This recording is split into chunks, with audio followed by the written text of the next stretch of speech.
चलिए, तो हम लोगों ने यहाँ पर गंगा नदी अपाह तंत्र, ब्रह्मपुत्र अपाह तंत्र और यहाँ पर सिंधु नदी अपाह तंत्र, ये 3 अपाह तंत्र को समझ लिया है और ये छोटी मोटी और जो भी नदियाँ हैं उन सब के बारे में भी बात किया है। अब यहाँ पर प्रायद्वीपीय भारत में जितने भी नदियाँ हैं उनको यहाँ पर देखना है। तो इससे पहले यहाँ पर देखो, हम लोग यहाँ पर नर्मदा और ताप्ती नदी देखने वाले हैं।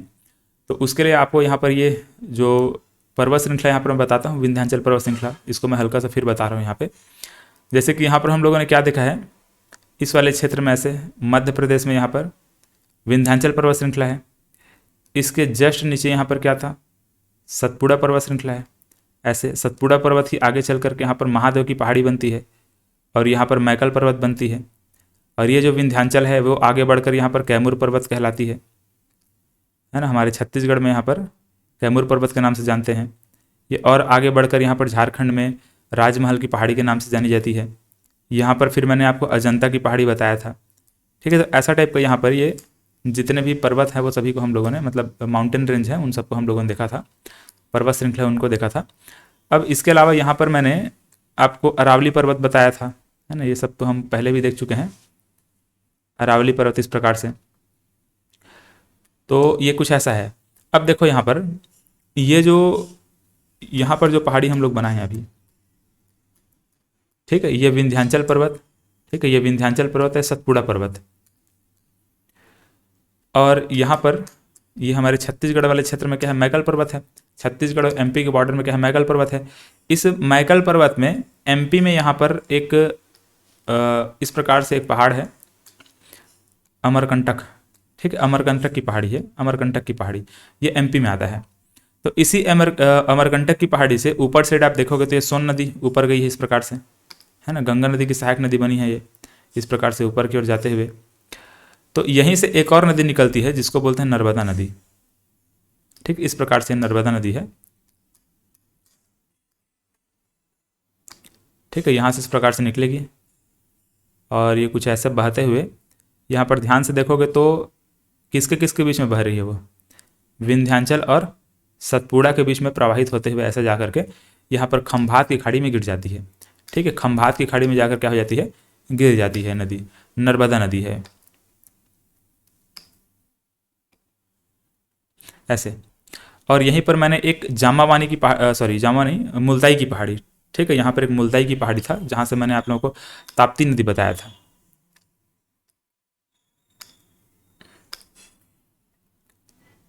ये कुछ इस वाले हिस्से में ऐसे ताप्ती नदी को उद्गम स्थल क्या बताया था मैंने, मुल्ताई की पहाड़ी, मध्य प्रदेश में है मुल्ताई की पहाड़ी। तो उस मुल्ताई की पहाड़ी से यहाँ पर ताप्ती नदी निकलती है। ठीक है, कुछ इस प्रकार से 2 नदियाँ हैं।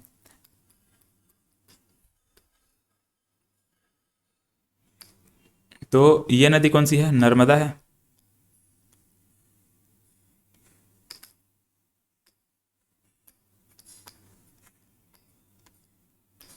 ठीक है, नर्मदा नदी और ये ताप्ती नदी। ठीक है, नर्मदा और ताप्ती ये 2 नदियाँ हम लोग इस प्रकार से देख लें। और कहाँ कहाँ से निकलती है मैंने बताया कि यहाँ पर ये है मुल्ताई की पहाड़ी। ठीक है, ये जो महादेव की पहाड़ी है, इसी महादेव की पहाड़ी में क्या है, मुल्ताई की पहाड़ी है।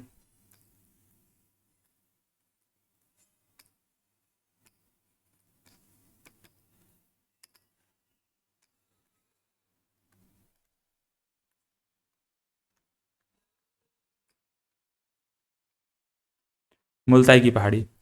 और ये जो पहाड़ी यहाँ पर दिखाई दे रहा है, ये हम लोगों ने क्या देखा था, अमरकंटक देखा है ना। छत्तीसगढ़ में सॉरी ये एमपी में आता है अमरकंटक।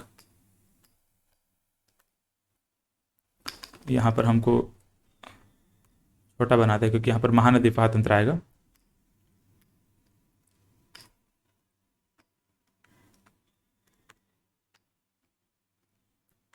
ये अमरकंटक है। ठीक है, ये मैकल पर्वत श्रृंखला था, यहाँ पर जो देखे थे ना, ये मैकल पर्वत है। ठीक है, ये कैमूर है, ध्यान में रखना, कंफ्यूज नहीं होना है इसमें, दोनों छत्तीसगढ़ में है। यहाँ पर ये अजंता है और ये सतपुड़ा है, ये विंध्याचल है। ठीक, इस प्रकार से इसको पहले भी पढ़ चुके हैं। ठीक है, इधर ये राजमहल है।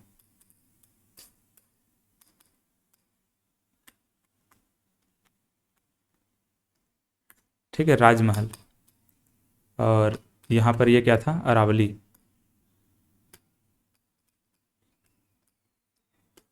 अरावली। चलो, तो इस प्रकार से ये हम लोगों ने यहाँ पर इन सबको देखा। अब इसके बाद देखो, यहाँ पर हम लोग क्या देखे थे, पश्चिमी घाट देखे हैं इधर, है ना, पश्चिमी घाट। तो फिलहाल पश्चिमी घाट को मैं नहीं बना रहा हूँ। यहाँ पर जो भी पहाड़ी है उसको डायरेक्ट में बनाते हुए चलूँगा, ठीक है, जो पहाड़ है उसको डायरेक्ट में बनाते हुए चलूँगा, पश्चिमी घाट को छोड़ूंगा यहाँ पे। अच्छा, इनकी सहायक नदियों में, अच्छा, नर्मदा और ताप्ती की ऐसा कोई विशेष सहायक नदी नहीं है। यहाँ पर एक नर्मदा की सहायक नदी है, चाहे तो उसको लिख सकते हैं, लेकिन ये उतना भी ज़्यादा इंपॉर्टेंट नहीं है, चाहे तो छोड़ दें इसको। ठीक है, ऐसा कुछ यहाँ पर एक छोटी सी सहायक नदी है नर्मदा की, ऐसे कुछ। ये कोई एक एग्ज़ाम में पूछा गया था, लेकिन मेरे ख्याल से उतना इंपॉर्टेंट नहीं है, दोबारा नहीं पूछा जाएगा ये। ठीक, ऐसा टाइप का। ये ओरांग नाम की नदी है, ओरसांग, ओरसांग कहलाती है, ऐसे ओरसांग रिवर।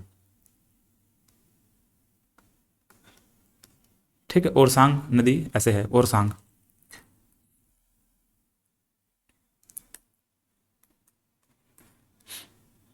चलो, इस प्रकार से इसको बना लो, बाकी और कुछ नहीं है। ठीक है, क्योंकि देखो ये दोनों भ्रंश घाटी में बहती है ना, मतलब ये जो नर्मदा नदी है और ताप्ती नदी है, दोनों देखो अगर रिफ्ट वैली में बहती है, भ्रंश घाटी में बहती है। यहाँ पर विंध्याचल है, विंध्याचल और सतपुड़ा के बीच में यहाँ पर नर्मदा बह रही है, और यहाँ पर सतपुड़ा और अजंता के बीच में यहाँ पर ताप्ती बह रही है।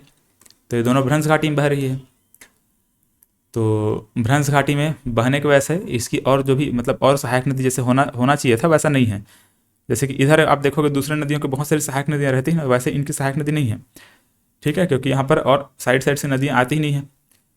तो इस प्रकार से सहायक नदी इसका नहीं है। मतलब यहाँ पर नर्मदा और ताप्ती डायरेक्ट यहाँ पर जाकर खंभात की खाड़ी में गिरती है, और यहाँ पर ये एस्चुरी भी बनाती है ना, ध्यान में रखेंगे, एस्चुरी बनाती है। आपको आगे एस्चुरी में बताऊंगा।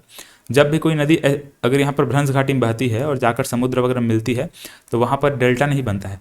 यहाँ पर ऐसे नदी फैलेगी नहीं, डेल्टा बनता है क्या होता है, ऐसे फैल जाती है ना नदियाँ, ऐसे फैल करके डेल्टा बना लेती है। लेकिन वैसा डेल्टा यहाँ पर नहीं बनता है, क्योंकि ये भ्रंश घाटी में बह रहा है। दोनों साइड साइड में, मतलब साइड में क्या है, पहाड़ है, इधर भी पहाड़ है, इधर भी पहाड़ है, तो उसको फैलने का जगह नहीं मिलता है।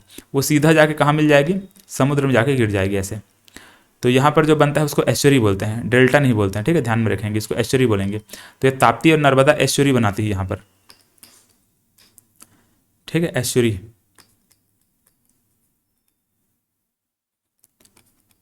एस्चुरी ऐसा, ठीक है, एस्चुरी। चलो फिलहाल इसको रहने दो अभी। बस दिमाग में रखना कि दोनों नदी क्या करती हैं, एस्चुरी बनाती है। ठीक है, दोनों नदी हट कर हैं। और इधर आप देखोगे जितने भी नदियों को, तो ये किधर बह रही हैं, पश्चिम की ओर जा रही हैं। ये नदियाँ कहाँ जा रही है, पश्चिम की ओर जा रही हैं। ऊपर में ये जो भी नदी हम लोग देखें सब ऊपर की ओर जा रही थी, है ना, ये इस प्रकार से ऊपर की ओर जा रही हैं।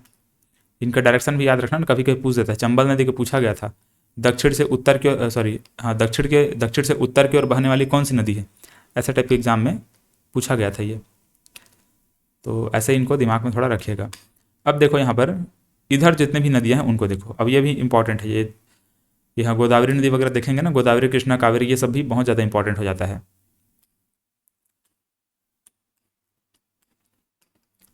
देखिए, तो इससे पहले यहाँ पर छत्तीसगढ़ को ध्यान से देखिए।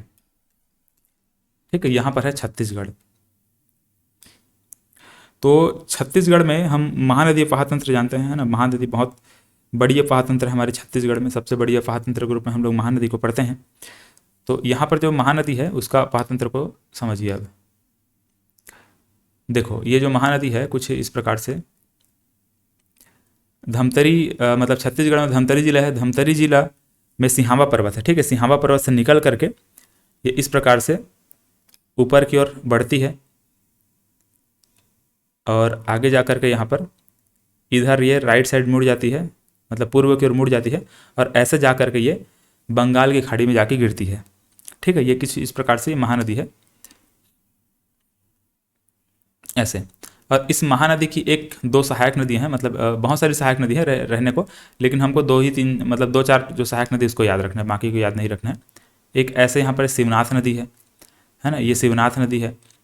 इधर से देखेंगे ऊपर साइड से एक नदी आती है कुछ ऐसे, इधर से ये कैमूर पर्वत से होते निकल करके आती है ना, लेकिन फिलहाल अभी उसको मैं नहीं लिख रहा हूँ कैमूर पर्वत वगैरह को। इस प्रकार से ऐसे ये एक नदी आती है, इसका नाम है हसदेव नदी। ये ऐसे ये हसदेव नदी है ना। इसके अलावा यहाँ पर मांड नदी है। तो यहाँ पर और भी बहुत सारी नदियाँ हैं, लेकिन वो सबको मैं नहीं लिखूंगा, ठीक है। हालांकि महानदी को थोड़ा सा हमको इधर और खिसका देना चाहिए था, लेकिन चलो इतना काफ़ी है। ये छत्तीसगढ़ का महातंत्र मैं बहुत अच्छे से इसको समझाता हूँ, तो वहाँ पर आप देख लीजिएगा, ठीक है। ये शिवनाथ नदी है, ठीक है, ये शिवनाथ। और ये हसदेव नदी है, ठीक है। और ये महानदी है।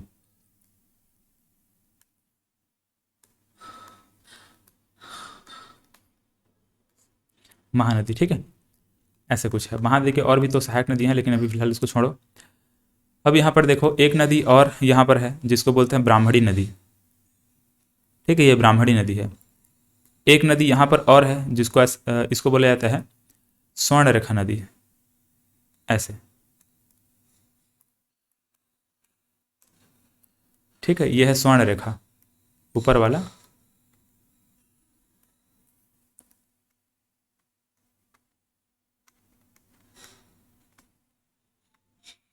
ठीक है, ये स्वर्ण रेखा नदी है। और ये है ब्राह्मणी।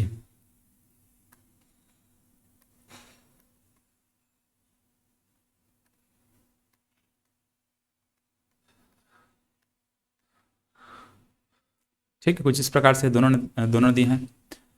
स्वर्ण रेखा नदी यहाँ पर देखोगे तो झारखंड में भी बहती है, कुछ यहाँ पर पश्चिम बंगाल साइड भी चली जाती है, उड़ीसा में भी बहती है, ठीक, ऐसा टाइप का है ये। तो यहाँ पर स्वर्ण रेखा, फिर ब्राह्मणी, फिर यहाँ पर महानदी। अब इसके बाद देखिए इधर,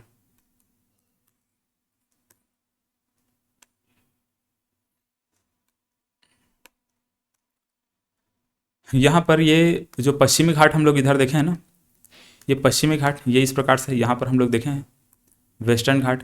इसी पश्चिमी घाट में कुछ ये वाले हिस्से में एक त्र्यंबकेश्वर की पहाड़ी, मैंने पिछले क्लास में भी आपको समझाया हुआ था, जब हम लोग ये पश्चिमी घाट को देख रहे थे तो वहाँ पर मैं त्र्यंबकेश्वर की पहाड़ी मैं बताया हूँ। इसी त्र्यंबकेश्वर की पहाड़ी से गोदावरी नदी का उद्गम होता है, ठीक है। गोदावरी नदी का क्या होता है, उद्गम होता है, ठीक है, गोदावरी नदी। तो ये गोदावरी नदी कैसे बहेगी, देखो इस प्रकार से महाराष्ट्र में ये त्र्यंबकेश्वर की पहाड़ी से निकलती है,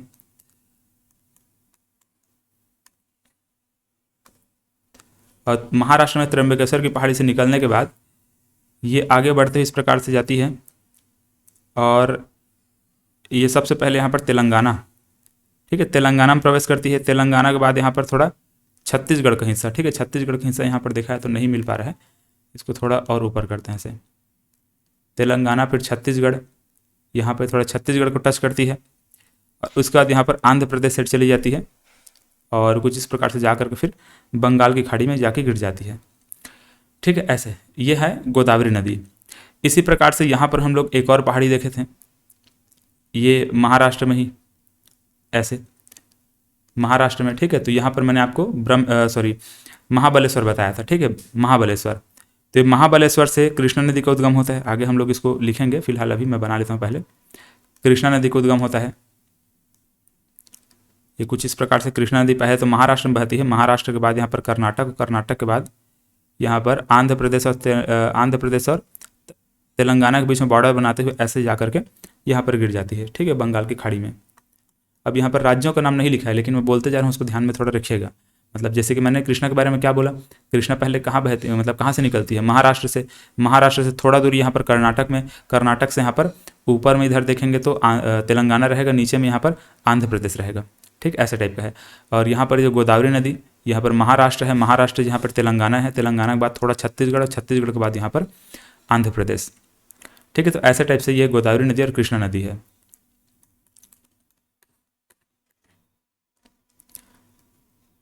चलो, तो ये जो पहाड़ी है इसका नाम क्या है, त्र्यंबकेश्वर की पहाड़ी,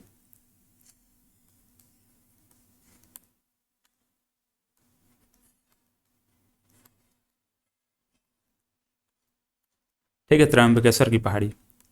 ये जो पहाड़ी है ये है महाबलेश्वर,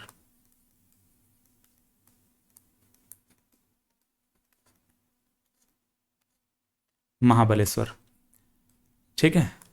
और नदी कौन कौन सी है, तो ये तो गोदावरी नदी है।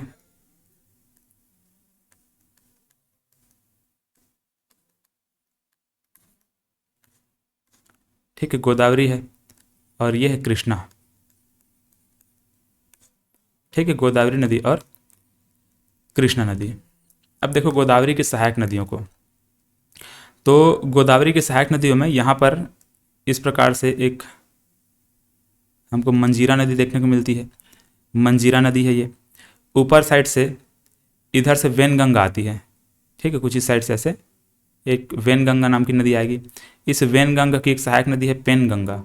ठीक है, वेनगंगा और पेनगंगा। फिर यहाँ पर हमारे छत्तीसगढ़ साइड से एक नदी आती है जिसका नाम है इंद्रावती नदी। ठीक, ऐसे ये इंद्रावती नदी है। फिर छत्तीसगढ़ साइड से एक और नदी आती है जिसका नाम है सबरी नदी। ठीक, ऐसे सबरी नदी, ये सबरी। ठीक है, तो इतना नदी है यहाँ पर।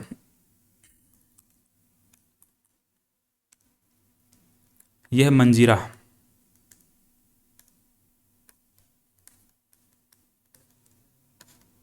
मंजीरा है। ठीक है, ये है वेनगंगा और ये है पेनगंगा।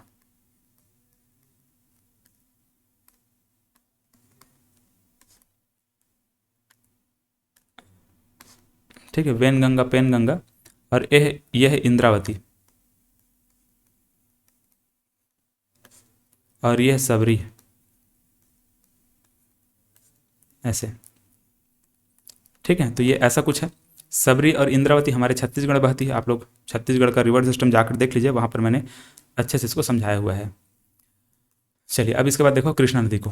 ठीक है, तो कृष्णा नदी की जो सहायक नदी है उसको याद रखने के लिए सिंपल सा ट्रिक याद रखेंगे, है ना। कृष्णा नदी की सहायक नदियों को याद रखने के लिए आप लोग याद रखना तुमको भी। ठीक है, यहाँ पर क्या रहेगा, तू, मु और को और भी। ठीक है, ऐसा कुछ याद रख लेना कि जो कृष्ण भगवान है, मतलब जो कृष्णा है, उसको राधा मीरा से कहती है कि तुमको भी कृष्णा से प्रेम है। ठीक है, ऐसे कुछ रिलेट करके याद रख लेना। तो कृष्ण भगवान के लिए क्या बोलती हैं राधा मीरा को कि तुमको भी, ठीक है, तुमको भी कृष्णा से प्रेम है। ऐसे तो तुमको भी कृष्णा जब याद आएगा तो आप लोग आराम से इसको याद रख लेंगे। तो तुमको भी में देखो, तू से क्या रहेगा, तुंगभद्र रहेगा। ठीक है, तू से क्या रहेगा, तुंगभद्रा। तो नीचे साइड से इस प्रकार से तुंगभद्रा नदी, ये कुछ ऐसे, ये ऐसे है तुंगभद्रा नदी।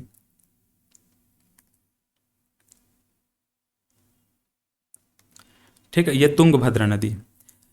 यहाँ से जो कोयना नदी है, ठीक, कोयना नदी। ठीक है, तुमको को से कोयना रहेगा और भी से रहेगा भीमा। भी से रहेगा भीमा यहाँ पे, और मुँह से रहेगा मूसी। ठीक है, यहाँ पर ऐसा मूसी नदी है। तो ये हो गया तुमको भी, ऐसे कुछ। ठीक है, तो देखो ये तू से रहेगा तुंगभद्रा,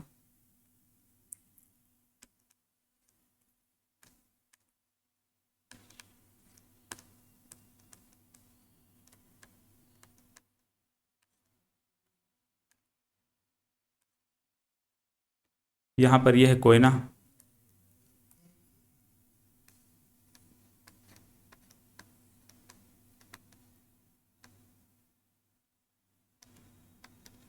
कोयना,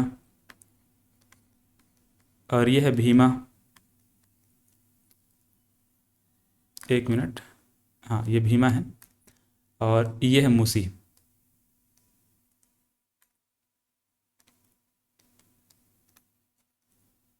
ये मूसी। ठीक है, मूसी ऐसे। मूसी नदी के किनारे हम लोग यहाँ पर हैदराबाद देखते हैं। जितने भी नदियों के किनारे कौन कौन शहर है उसको तो आगे हम लोग और डिस्कस करेंगे, है ना। फिलहाल अभी इसको रहने दो। तो ये इस प्रकार से कृष्णा नदी की सहायक नदियाँ कौन कौन सी, तुमको भी। ठीक है, तुमको भी ऐसे याद रखना, तुमको भी कृष्णा। चलिए, तो इस प्रकार से कृष्णा नदी की सहायक नदी देख लिए। अब इसके बाद यहाँ पर, है ना, देखो ये महाराष्ट्र से दो, त्र्यंबकेश्वर और महाबलेश्वर से ये कृष्णा और गोदावरी निकल रही थी। इसको भी याद रखने के लिए ऐसे याद रख लेना, है ना। गोदावरी नदी किससे निकलती है, गोदावरी नदी निकलती है त्र्यंबकेश्वर की पहाड़ी से, तो गोत्र याद होगा, है ना। यहाँ पर भीमा, सॉरी, कृष्णा किससे निकलती है, कृष्णा किससे निकलती है, तो महाबलेश्वर से। तो क्रीम याद रखना है ना, गोत्र क्रीम। और एक कावेरी हम लोग पढ़ेंगे, तो कावेरी के लिए कब्र याद रखना, ठीक है। ब्रह्मगिरी की पहाड़ी से निकलेगी कावेरी नदी। तो यहाँ पर हम लोग कावेरी नदी, यहाँ पर कावेरी नदी का उद्गम स्थल कुछ इस वाले हिस्से में देखते हैं ऐसे, है ना। कर्नाटक में ही ये कावेरी नदी का उद्गम स्थल।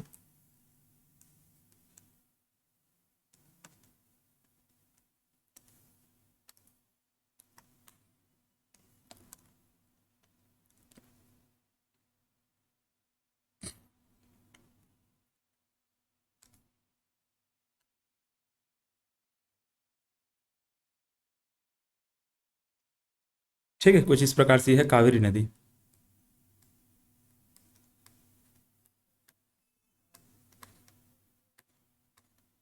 कावेरी, ठीक है। अब निकलती कहाँ से है? कर्नाटक में यहाँ पर ब्रह्मगिरी की पहाड़ी से निकलती है कावेरी नदी।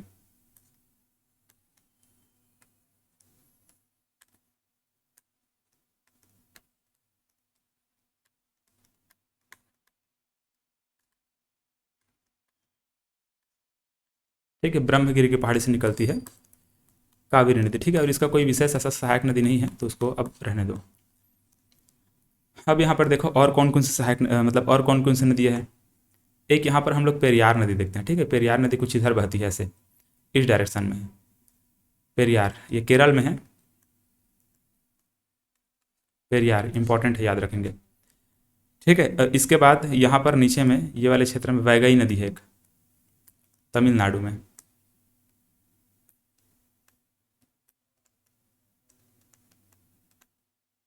ठीक है, वैगई नदी। यहाँ पर एक पलार नाम की नदी है, एक पलार है, एक पेन्नार है, ठीक है। फिलहाल पेन्नार को लिखो, पलार को छोड़ो, पलार इंपॉर्टेंट नहीं है। ऐसे पेन्नार,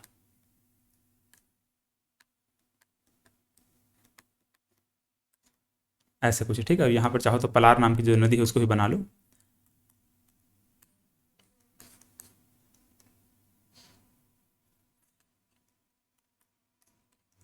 ठीक है, तो इस प्रकार से ये हुआ। अब यहाँ पर इनकी नदियों की लंबाइयों को देखेंगे। जितने भी नदी हम लोग यहाँ पर देखें ना, उनकी लंबाई को भी देखना है। अच्छा, यहाँ पर ध्यान में रखना कि ये जो कावेरी नदी है, कावेरी नदी को सदानीरा के नाम से भी जानते हैं, ठीक है। सदानीरा के नाम से जानते हैं क्योंकि यहाँ पर क्या होता है कि जो मानसून है वो इस प्रकार से यहाँ से इस प्रकार से आती है ना मानसून, और इधर से भी हमको लौटता हुआ मानसून देखने को मिलता है। तो दो बार इसको मानसून के द्वारा वर्षा का पानी प्राप्त होने की वजह से इस नदी में हमेशा पानी रहता है, ठीक है। नदी में हमेशा क्या रहता है? पानी रहता है। मतलब इसीलिए वह उसके आसपास वाला क्षेत्र क्या रहेगा? हरा भरा भी रहेगा। तो ये जो कावेरी नदी हम लोग यहाँ पर देखते हैं, इसको सदा नीरा के नाम से भी जानते हैं, सदा नीरा बोलते हैं, ठीक है। हमेशा उसमें क्या होता है? पानी रहता है, इसलिए सदा नीरा बोलते हैं कावेरी नदी को। चलो, इस प्रकार से इसको याद रखना है।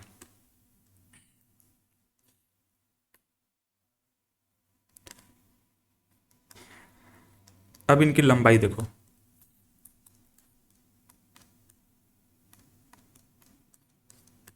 तो पहले तो कृष्णा नदी को देखो, है ना। कृष्णा नदी की लंबाई कितनी है?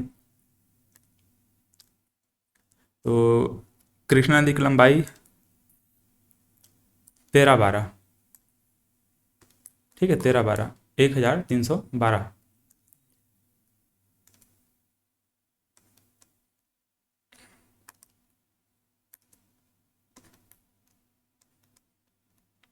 इतना किलोमीटर है, ठीक। कृष्णा नदी। ताप्ती नदी पूछा जाएगा तो 724, ठीक है। 724 किलोमीटर ये है। 1312 किलोमीटर यहाँ पर नर्मदा नदी है, और 724 किलोमीटर क्या है? ताप्ती नदी है। इसके बाद यहाँ पर महानदी की बात करेंगे तो महानदी है 858 किलोमीटर की,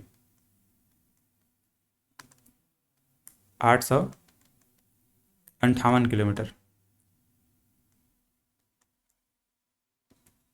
ऐसे। गोदावरी नदी है, गोदावरी नदी है 1465 इतना, ठीक है। 1465 किलोमीटर। कृष्णा नदी है 1400 किलोमीटर, कितना? कावेरी नदी है 805 किलोमीटर,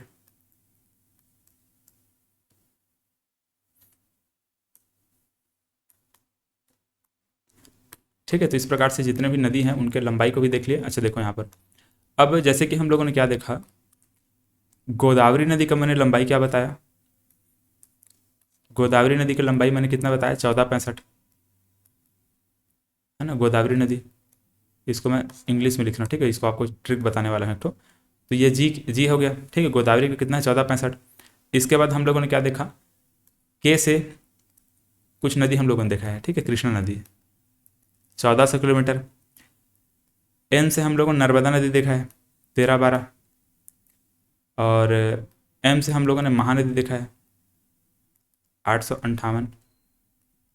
और के से हम लोगों ने कावेरी नदी देखा, ठीक है, ये कृष्णा नदी था और ये कावेरी है, ध्यान में रखेंगे। तो ये जो कावेरी है वो 805 किलोमीटर। फिर उसके बाद ताप्ती नदी हम लोगों ने देखा 724 किलोमीटर, ठीक है। तो इस प्रकार से इसको आप एक साथ पढ़ो, क्या बन रहा है? जी के नमक टी, ऐसे। तो जी के नमक तोड़, ठीक है, जी के नमक तोड़, ऐसे इसको ट्रिक बनाकर याद रख लो, याद रहेगा, ठीक है। तो सबसे बड़ी नदी यहाँ पर ध्यान से देखोगे, सबसे बड़ी नदी ये गोदावरी नदी है, ठीक है, 1465 किलोमीटर। फिर ये कृष्णा नदी है, ठीक है, 1400 किलोमीटर। फिर यहाँ पर ये नर्मदा नदी है, ठीक, ऐसे 1312 किलोमीटर। फिर यहाँ पर महानदी है 858 किलोमीटर। और उसके बाद यहाँ पर कावेरी नदी। हालांकि देखो कावेरी बड़ी दिख रही है ना, क्योंकि हम महानदी को मैं छोटा बना दिया हूँ, थोड़ा सा इसको बड़ा बनाना चाहिए था। तो यहाँ पर महानदी है, महानदी है, ठीक है, 858। फिर यहाँ पर कावेरी नदी है 805। फिर इसका ताप्ती नदी है 724। तो इस प्रकार से इन नदियों का लंबाई ऐसा ऐसा है, ठीक है, इतने को ऐसे ध्यान में रखेंगे। चलिए अब इसके बाद इसमें और क्या बचा है? इनके किनारे में कौन कौन सा शहर बसा हुआ है, इसको भी हमको देखना होगा यहाँ पर।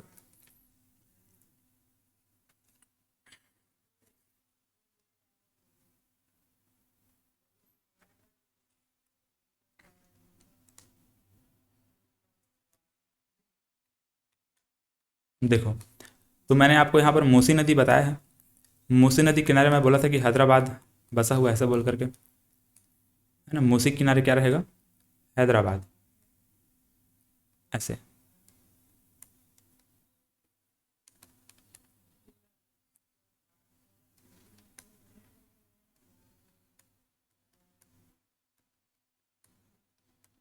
ठीक है, तेलंगाना राज्य में है हैदराबाद।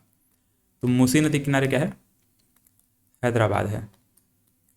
इसके बाद यहाँ पर जो साबरमती नदी है, साबरमती नदी, इस साबरमती के किनारे यहाँ पर अहमदाबाद है, ठीक है। साबरमती के किनारे क्या है? अहमदाबाद है, ठीक, इस साइड है, इस वाले क्षेत्र में, ठीक है।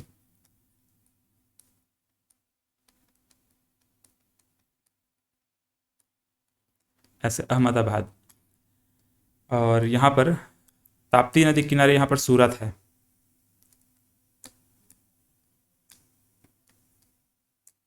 ठीक, ऐसे सूरत है यहाँ पर। गोदावरी नदी किनारे नासिक है, यहाँ पर नासिक है।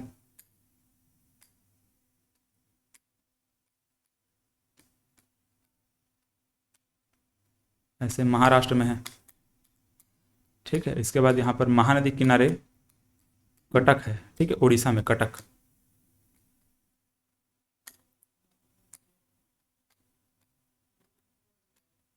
ऐसे कभी कभी एग्जाम में सब क्वेश्चन बनते हैं ना, इसलिए इसको आपको अच्छे से याद रखना पड़ेगा।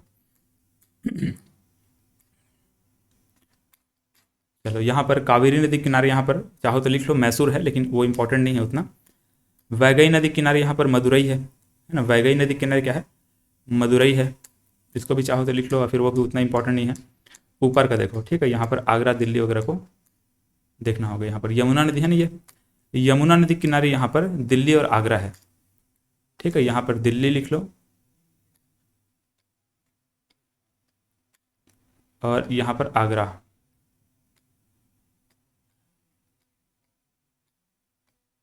ठीक, ऐसे दिल्ली और आगरा, ठीक है, यमुना नदी के किनारे।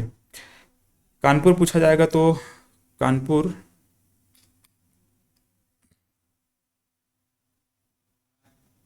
कानपुर कहाँ पे? यहाँ पे है कुछ इधर, ठीक है, गंगा नदी किनारे।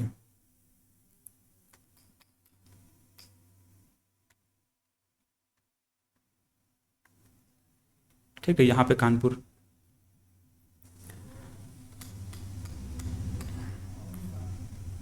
दार्जिलिंग कहाँ है पूछा जाएगा, तो दार्जिलिंग पश्चिम बंगाल में आता है ना, पश्चिम बंगाल में ये वाले पॉइंट पर तीस्ता नदी किनारे दार्जिलिंग।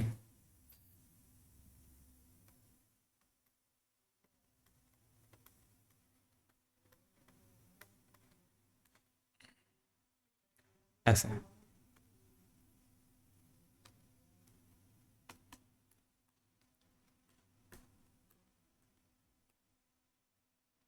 और क्या क्वेश्चन बनता है, जैसे कि यहाँ पर हरिद्वार पूछा है, तो हरिद्वार कहाँ है। ठीक है, तो हरिद्वार को याद रखना है, यहाँ पर गंगा नदी किनारे हरिद्वार।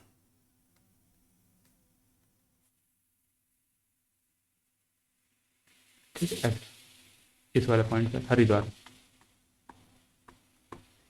लेह कहाँ है पूछा जाएगा, तो लेह यहाँ पर सिंधु नदी किनारे है, ऐसे लेह है। कश्मीर कहाँ है पूछेगा, कश्मीर क्या बोलोगे, झेलम नदी किनारे यहाँ पर कश्मीर है ना, मतलब झेलम, मैं बताया था ना कश्मीर घाटी में ही क्या है, झेलम नदी बहती है, तो ये कश्मीर है यहाँ पर।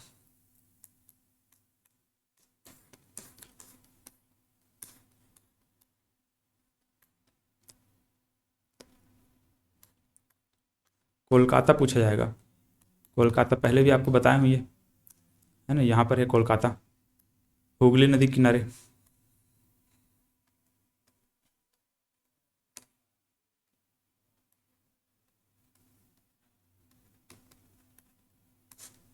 ये ऐसे हुगली नदी किनारे क्या है, कोलकाता है। चलो अब इसके बाद और क्या बचा,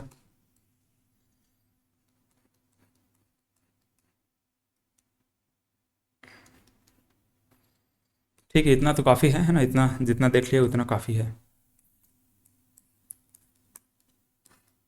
अब देखो यहाँ पर और कुछ कुछ छोटी छोटी चीज़ें हैं जिसको मैं बता देता हूँ, चाहो तो इसको पढ़ लो, मतलब आगे इसको कंटिन्यू करो, या फिर चाहोगे तो इसको छोड़ सकते हो। जैसे कि यहाँ पर जो सिंधु नदी हम लोग देखे हैं, सिंधु नदी के आसपास में यहाँ पर, मतलब सिंधु नदी और जैसे कि चिनाब नदी है, सिंधु नदी है, इनके बीच में कुछ ये जगह हमको दिखाई दे रहा है ना, इसको दोआब बोलते हैं। वैसे यहाँ पर झेलम नदी रावी नदी के बीच में जगह दिखाई दे रहा है, सॉरी झेलम नदी और चिनाब नदी के बीच में जो कुछ जगह दिखाई दे रहा है, इसको क्या बोलते हैं, इसको भी दोआब बोलते हैं। तो अलग दोआब का नाम है अलग अलग, है ना, उन सभी दोआब के नाम को मैं यहाँ पर आपको लिखवा दे रहा हूँ। हालांकि चाहो तो इसको पढ़ो, वरना छोड़ भी सकते हो इसको, ठीक है, उतना भी इंपॉर्टेंट ये नहीं है। तो यहाँ पर जो हमको दिखाई दे रहा है ये वाला जगह, इसको बोलते हैं सिंध सागर दोआब। ठीक है, इसका नाम है सिंध सागर दोआब। वैसे यहाँ पर ध्यान से देखोगे तो ये चिनाब नदी और झेलम नदी, ठीक है, चिनाब नदी है और इधर झेलम नदी है, इसके बीच में जो ये दोआब जो दिखाई दे रहा है, इसको क्या बोलेंगे, सी और जे है, मतलब कि चाज दोआब इसको बोलेंगे। ठीक है, और वैसे यहाँ पर ये जो चिनाब नदी है और रावी नदी है, चिनाब और रावी के बीच में यहाँ पर जो दोआब दिखाई दे रहा है, इसको बोलते हैं रचना दोआब।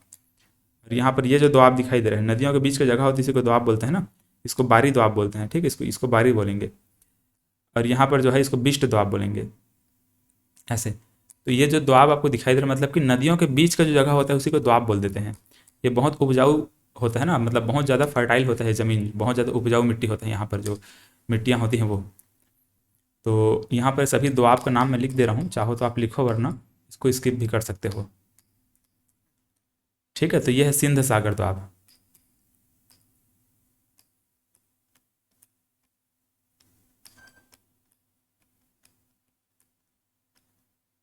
ठीक है, सिंध सागर दोआब। ये बिष्ट दोआब है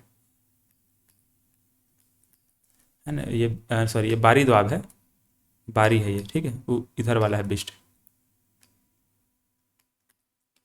ऐसे बारी दोआब, और ये बिष्ट दोआब है। ठीक है, और ये है रचना दोआब, ऐसे रचना,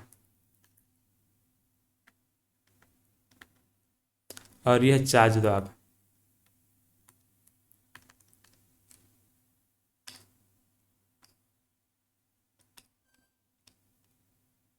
चाज दोआब, ठीक है, तो ऐसा टाइप का है। और 5 दोआब यहाँ पर मिल करके यहाँ पर पंजाब बन जाता है। ठीक है, पांचों दोआब वाला जो क्षेत्र है, ये वाला पूरा क्षेत्र है, इसको क्या बोल देते हैं, पंजाब बोल देते हैं। ठीक है, देखो यहाँ पर अब इसको आप देख लेना, जैसे कि यहाँ पर चिनाब नदी है, इधर क्या है सतलज नदी है, तो इनके बीच में यहाँ पर बारी दोआब बन रहा है ना, यहाँ पर व्यास नदी और सतलज नदी के बीच में यहाँ पर बिष्ट दोआब बन रहा है, यहाँ पर ये चाज दोआब बन रहा है झेलम और यहाँ पर चिनाब के बीच में, और ये सिंध सागर दोआब बन रहा है। तो ये अलग अलग इस प्रकार से किसके किसके बीच में कहाँ कहाँ पे दोआब है उसको आप लोग देख लीजिएगा। चलो, तो इस प्रकार से हम लोगों ने ये नदी को लगभग कंप्लीट कर लिया। अब इसमें अगर कुछ पॉइंट अगर मिसिंग होगा तो एक बार मैं चेक कर ले रहा हूँ, बाकी फिर उसके बाद दूसरा टॉपिक स्टार्ट करेंगे।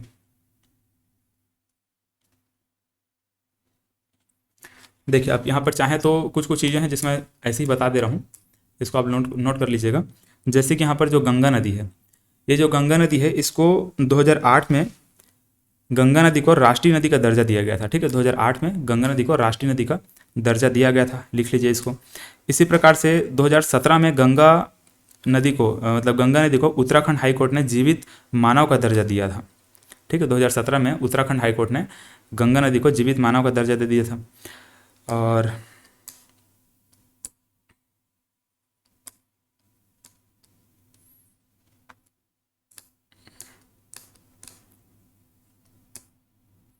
हिमालय पर्वत जब मैं पढ़ा रहा था तो आपको ये भी बताया था कि ये तो 3 पॉइंट मैं आपको आपसे डिस्कस किया हुआ था। जैसे कि यहाँ पर दमचोक नामक जगह से हमारा मतलब ये सिंधु नदी है वो भारत में प्रवेश करती है। ठीक है, यहाँ पर एक दमचोक नाम की जगह है जहाँ से सिंधु नदी क्या करती है, भारत में प्रवेश करती है। वैसे यहाँ पर सतलज नदी हमारे भारत में सिपकिला दर्रा से प्रवेश करती है, ये भी आपको बताया था, है ना। इसके अलावा एक चीज़ और बताया था यहाँ पर ब्रह्मपुत्र के बारे में, यांग्याप दर्रा। ठीक है, यांग्याप दर्रा से ब्रह्मपुत्र हमारे भारत में प्रवेश करती है। ठीक, ऐसे टाइप से तीनों के बारे में मैंने आप लोगों को हिमालय पर्वत जब मैं पढ़ा रहा था तो वहाँ पर मैं बताया था। ठीक है, तो उसको उसमें देख लीजिएगा। यहाँ पर ये यमुना नदी का जो उद्गम स्थल है इसको हम लोगों ने क्या लिखा है, यमुनोत्री लिखा है।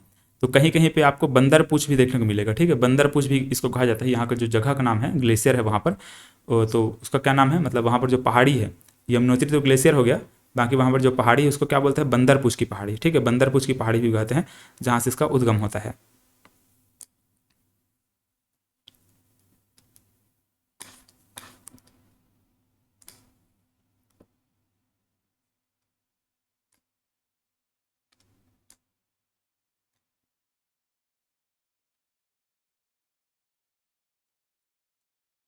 चलिए ठीक है, फिलहाल तो इतना काफ़ी है ना, नदियों के लिए इतना काफ़ी है। चलिए, तो आज के क्लास में बस इतना ही। अब अगले क्लास में हम लोग क्या करेंगे कि जितने भी जो वाटरफॉल है, कौन कौन से नदी में कहाँ कहाँ पे वाटरफॉल है, जलप्रपात है, उन सबको देखना है। उसके बाद हमको जितने भी डैम हैं उन सब के बारे में बात करना है। मतलब नदी से रिलेटेड जो भी टॉपिक है उसको अगले क्लास में हम लोग डिस्कस करेंगे। ठीक है, बाकी फिर उसके बाद जियोग्राफी का लगभग यहाँ तक हम लोग 50% लगभग कंप्लीट कर चुके हैं, बाकी 50% और कंप्लीट हो जाएगा। धन्यवाद।